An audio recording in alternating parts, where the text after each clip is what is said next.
Hello and welcome to the recorded lesson over Jeffersonian democracy. This lesson is going to cover Thomas Jefferson's presidency, starting with his election to the office of president, how he becomes the third president of the United States, and then through the decisions and big events during his presidency.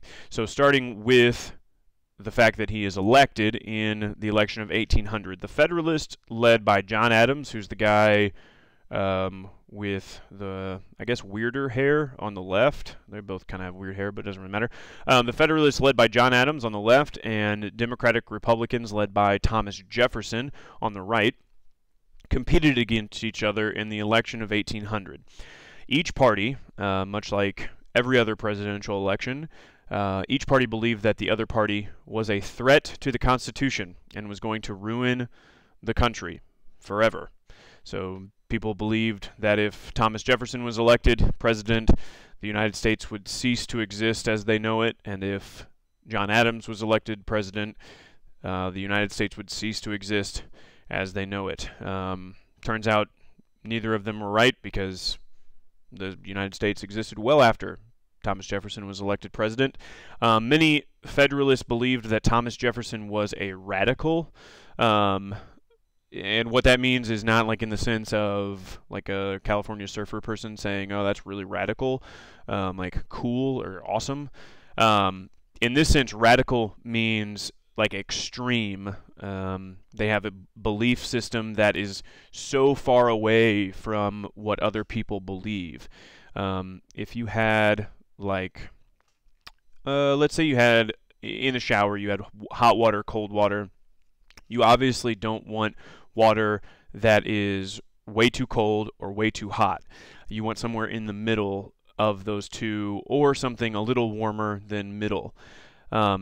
The water that is so hot that would like burn your skin off, that is like radically hot water. Or water that would just freeze your skin instantly, that is radically cold water.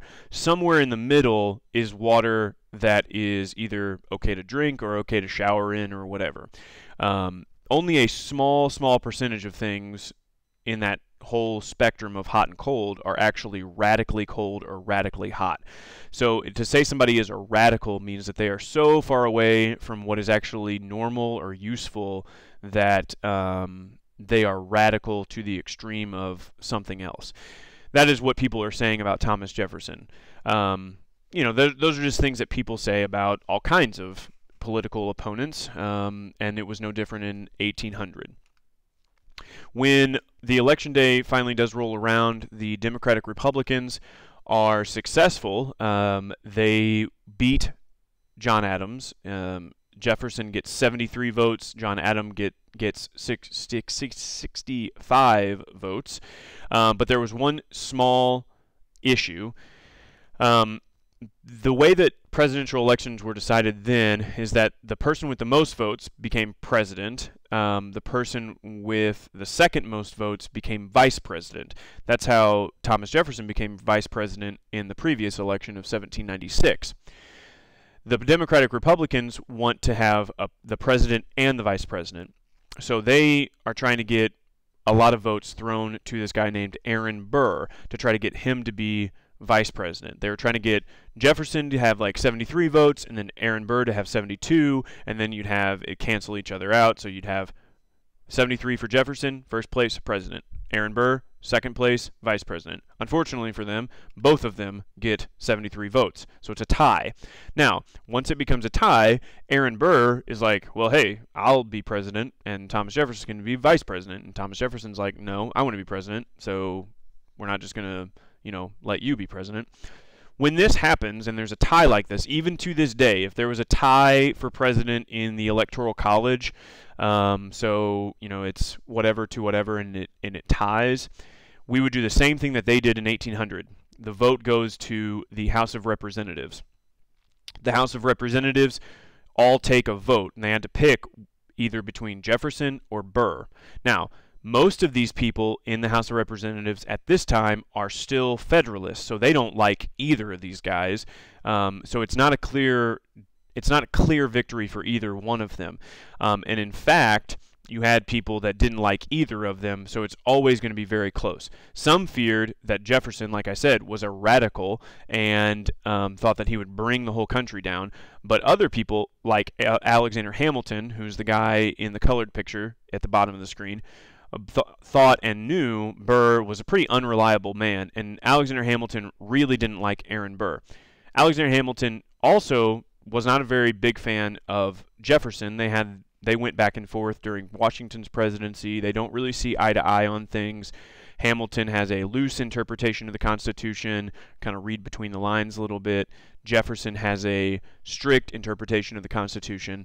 But at his core, Alexander Hamilton knows that Thomas Jefferson is the better man for the job. He knows that Aaron Burr would not be a good president, and Thomas Jefferson would be a much better man for the job. Ultimately, with Hamilton's help, we're going to see that Jefferson is successful in becoming president. And later on, you're going to see that this rivalry between Alexander Hamilton and Aaron Burr escalates so much that if you look at this black and white picture over here, that is actually a representation of the duel that Aaron Burr and Alexander Hamilton have, where Aaron Burr actually shoots Alexander Hamilton and he dies. And, this is just one of those milestones where Aaron Burr and Alexander Hamilton don't like each other, because all the way back to this 1800 election. Between February 11th and February 17th, the House of Representatives votes 35 times, and there is still no winner. It still keeps being tied, keeps being tied, keeps being tied. Alexander Hamilton steps in, tries to get some of those Federalists over to the side of voting for Jefferson, and finally, on the 36th vote, Jefferson was elected president successfully. So Jefferson is now going to be the president of the United States, the third president of the United States. Jefferson has a very different view than the previous president, which was John Adams. Thomas Jefferson wants a much smaller government. He wants to first unite political enemies and get everyone to work together.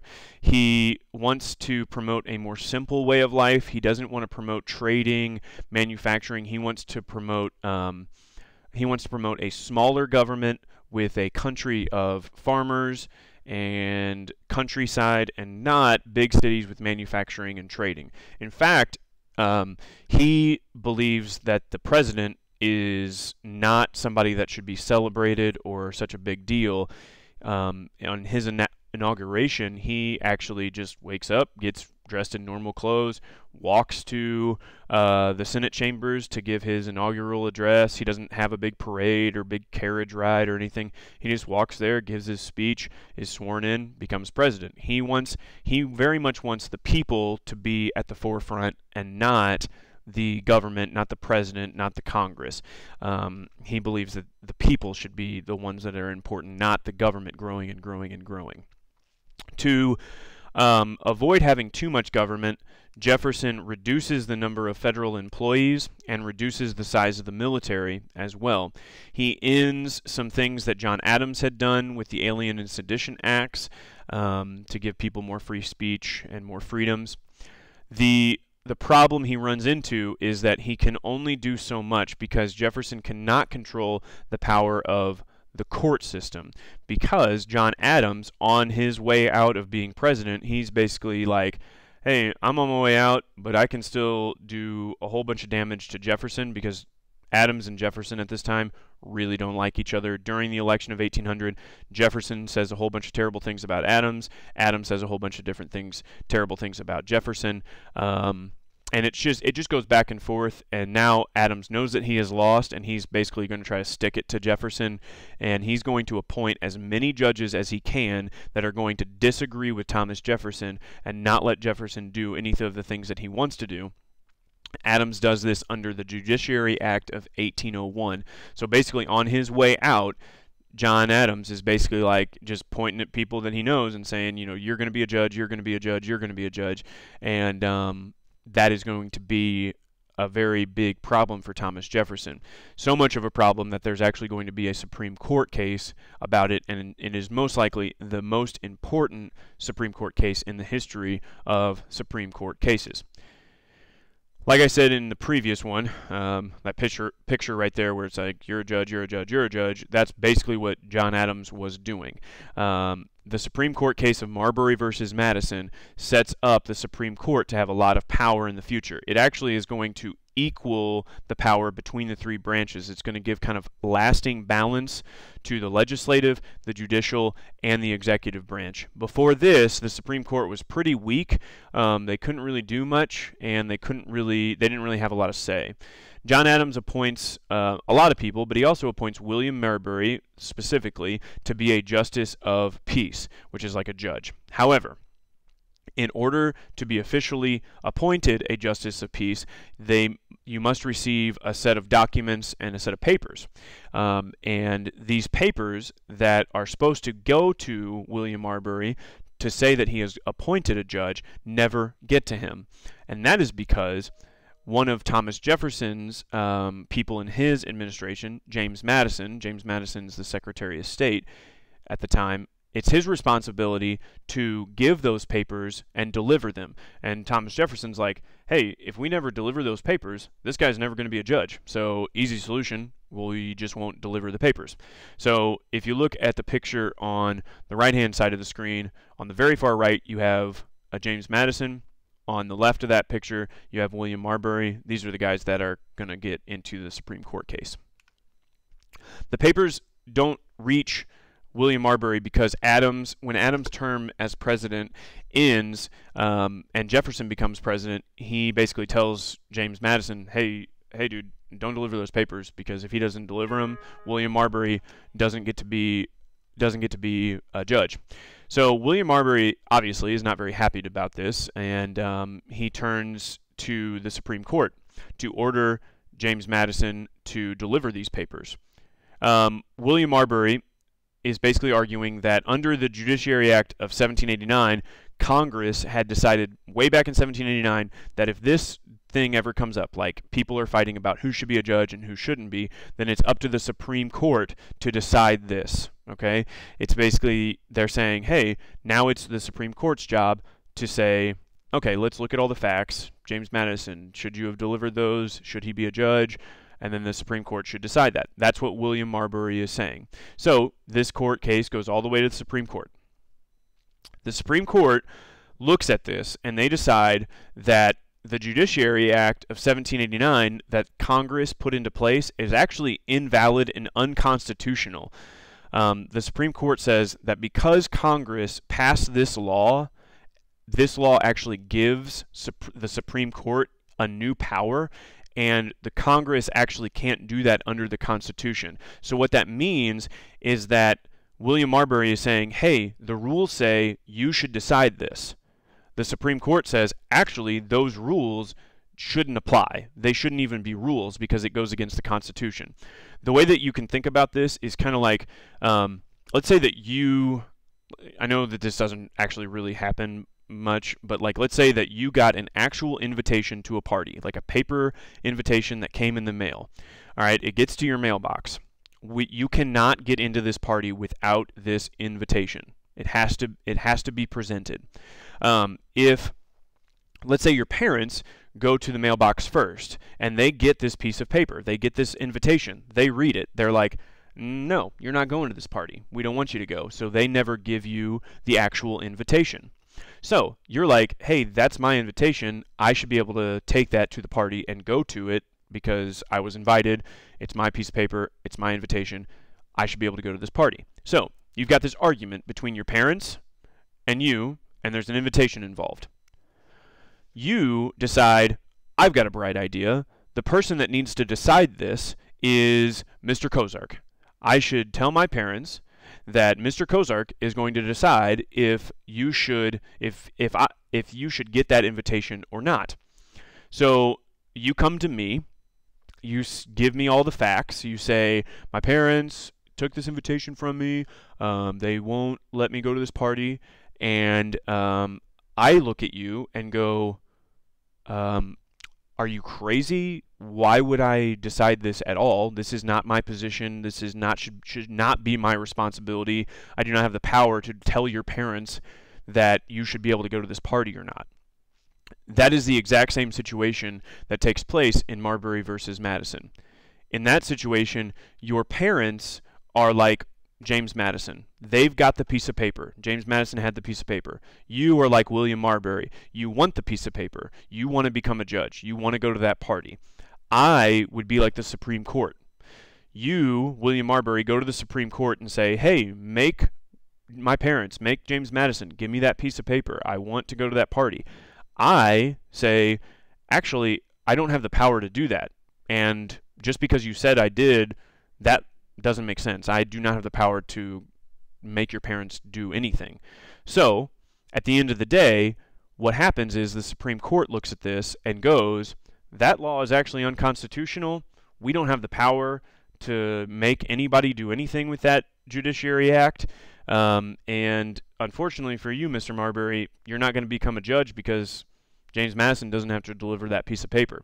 So if we go back to our other scenario, I'd be like, sorry, man, you don't get to go to this party. Your parents get to decide that, not me. Not my place, not my problem. So this is the first time that the Supreme Court had overruled an act of Congress, and it gives the Supreme Court a lot of power. Like I said, it equals the branch's power. The power for the power is kind of evenly distributed between the legislative, judicial, and executive.